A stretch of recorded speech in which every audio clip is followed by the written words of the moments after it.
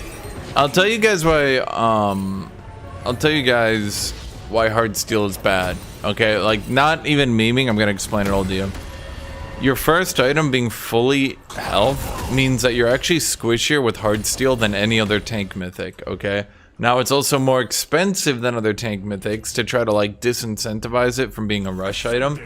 So it's more expensive and it's squishier. And it also tends to do less on the active than other tank items. At least until late game, that active is really... Oh, you know what I mean, active, right? Like, you know what I mean, right? Like the passive thingy. Anyway, so it doesn't do as much, and it's more expensive. Now, yes, later in the game, it starts out scaling it, +5.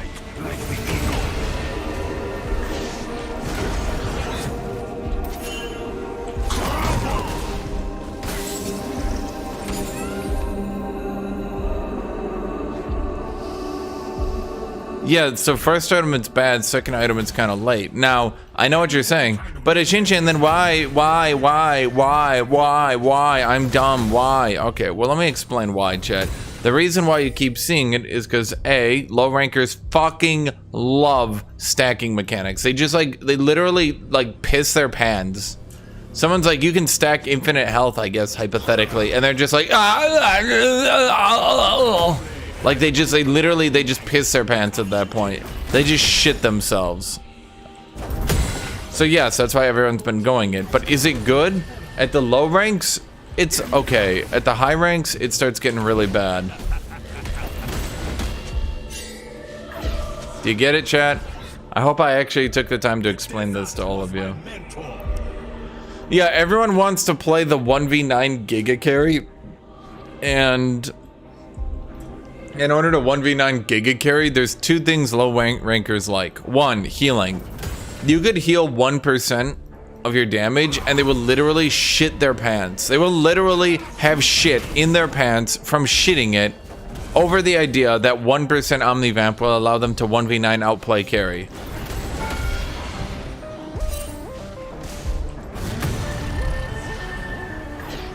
Okay, so now you combine an item that hypothetically is infinite scaling, but has a weak early game, and obviously, inevitably, it becomes too good at the low ranks while being pretty shit at the high ranks. So right now, Riot's looking at the data. I'm sure they're sitting there, they're doing their data analysis. They're sitting there, you know, they're poring over Reddit. I'm sure, you know, that's 90% of doing the balance in this game is just surfing Reddit all day, not really paying any attention, correct? And they're surfing Reddit, and someone says, Sir, Heartseeker's doing too good at the low ranks, but sucks in the high ranks. And they go, by God, have you seen this cute cat video? And they're like, what? And they're like, but look at this one. But look at this one. And also, have you seen this tweet? And they're like, are you looking at Twitter? And they're like, no, I'm seeing Twitter posts on Reddit. And then I'm asking if you've seen the Reddit post of the tweet. And everyone's like, what? And he's like, anyway, so what were you saying? And he's like, hard steel is too good at the low ranks. And he's like, got it. What if we nerf it? And they're like, but it's not good at the high ranks. And they're like, right, nerf it, and now it'll be good in both. And they're like, that doesn't actually make any sense. And that's what they're gonna do.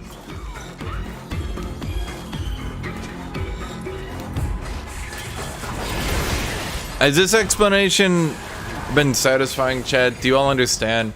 Because I'm kind of joking, but I'm also kind of not. Because, like, I think this is actually what's gonna happen.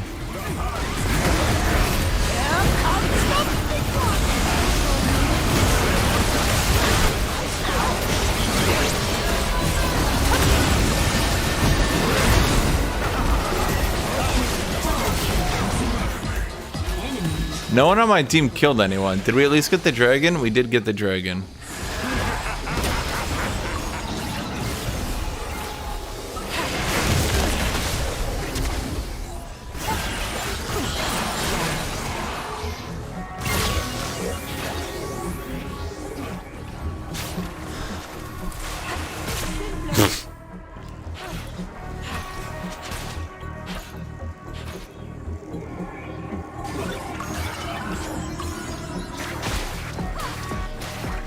Oh my god.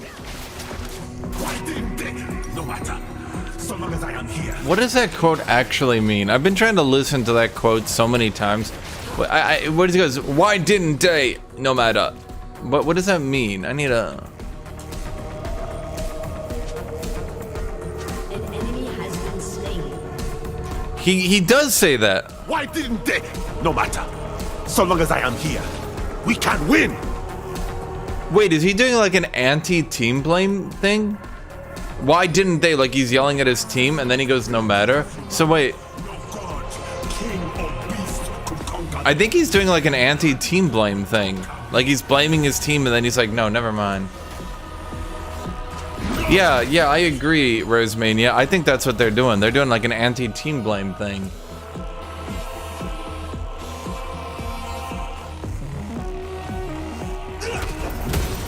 Because he's like trying to get over his pride, right? But he's still prideful, so he's like angry, and then he like reminds himself, like, no, don't blame your team, buddy. You got this, right?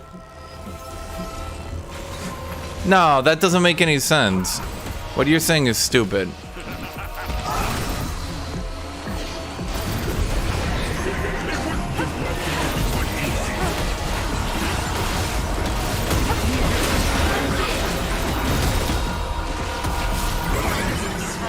I don't fucking know, man. I'm so glad that half the damage I took from Kindred is magic. Thank you, Riot. Thank you. Weight send on ranged champions is not imbalanced. No, sir. It's very balanced, in fact. I would say, honestly, it being on ranged champions doing full damage has been the most balanced thing, man.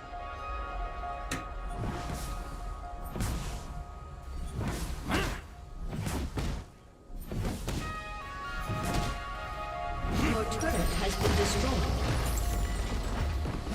Like my top.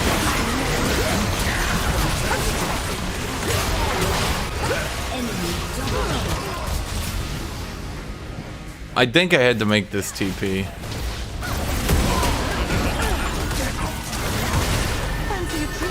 I think if they didn't, she was dead. I know it only saved me like 5 seconds.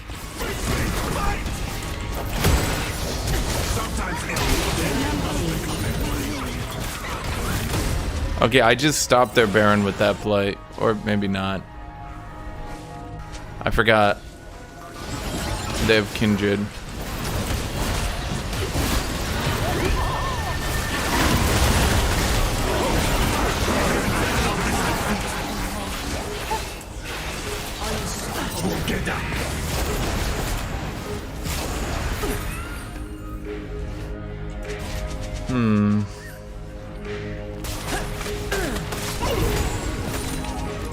How to play Kindred. Step 1. You automatically fucking beat everything. Congratulations.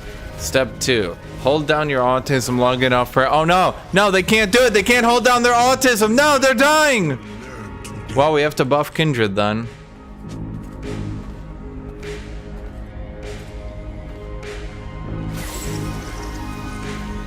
Yes, my good friend, this indeed is live. No monster greater than pride.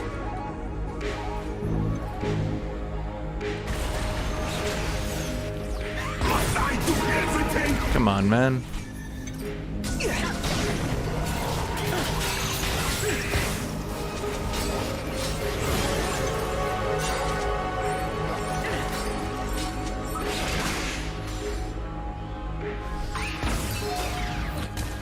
Act like failure is impossible.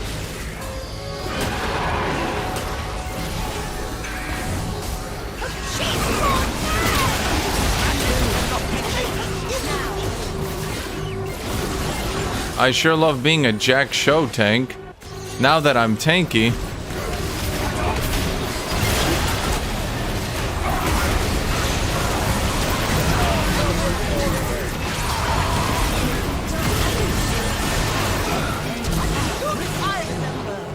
Enemy quadra kill.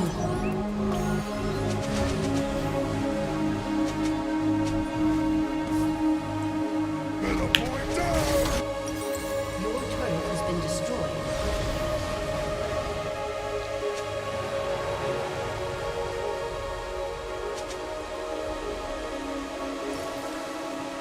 Hey guys, I mean, come on guys. You're acting like Kindred has the range of Caitlyn while also doing the damage of Vayne. I mean, even though that's technically true, she also has the downside of having the mobility of Vayne. Your turret has been destroyed. I am not dead. Not yet.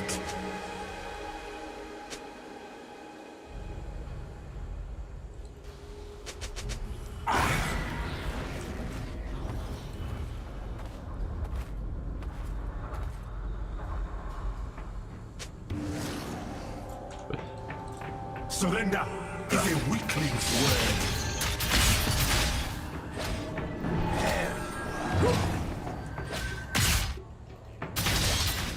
Wow.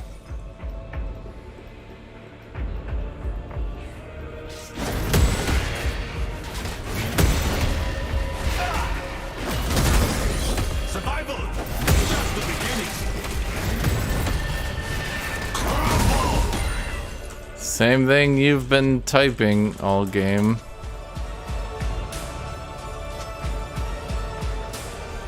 Okay. Let's FF then. If Topper were here, he'd point out all my mistakes. Do you think we separate? Jesus Christ, why does everyone say that? Then let's FF. Fuck it. Okay. Let's FF then. I agree.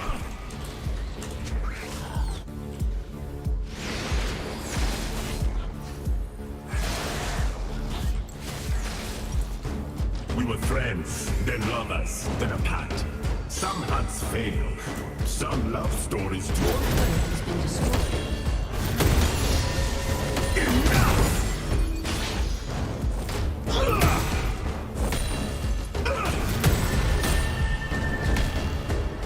No, you don't!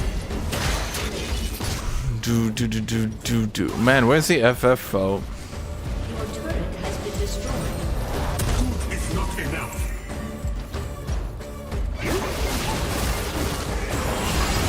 Not here, not.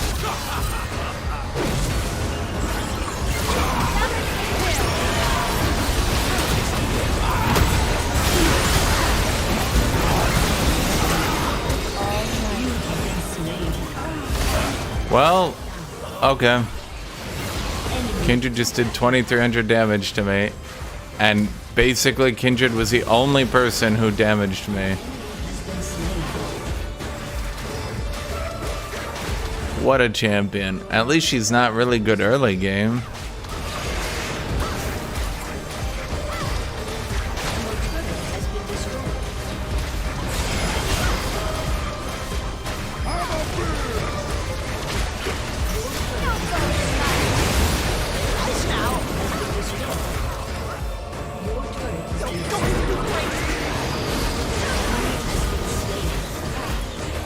Those who wish me dead, keep Shit, now we come back in the late game and win.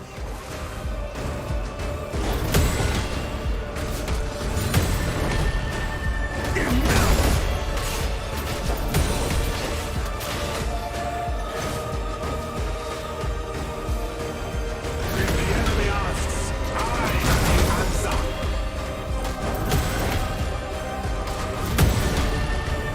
Face me, fight!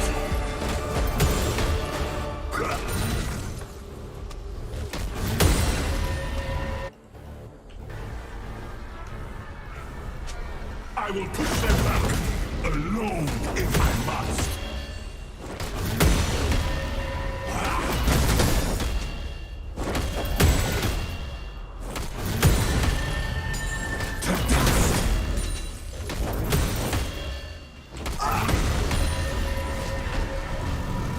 I typed to him once in 28 minutes, and he's so desperate for attention, he took to all chat. Every scar. Jesus Christ, junglers are a whole other level. If Kindred is gonna be top to get her mark, why the fuck is your dumb ass bot? You're such a fucking moron, it's insane.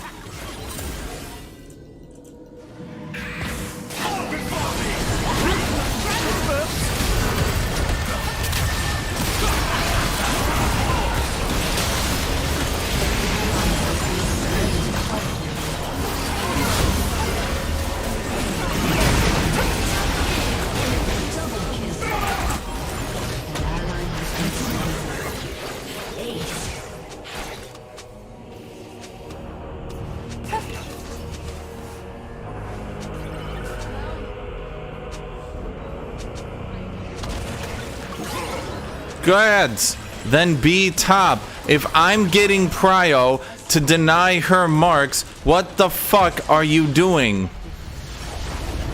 Jesus Christ.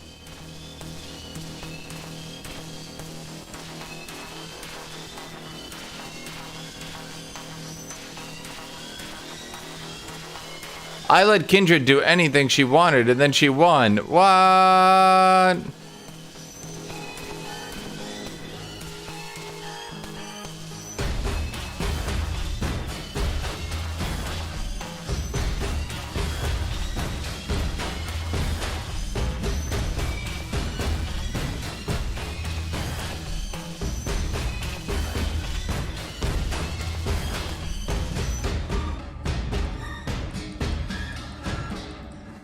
Dude, he's like actually having a breakdown or some shit, dude.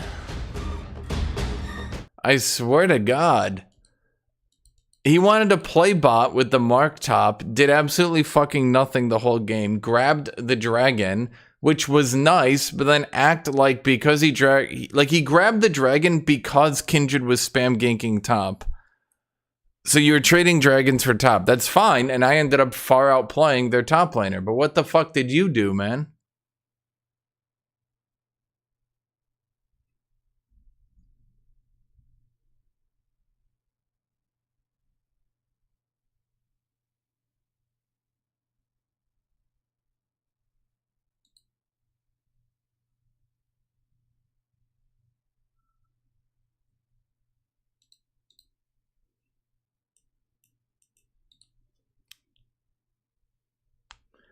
Dude, he's like blaming me. Like, holy fuck. We've got a bot lane that's doing nothing, a mid lane that's doing less than nothing.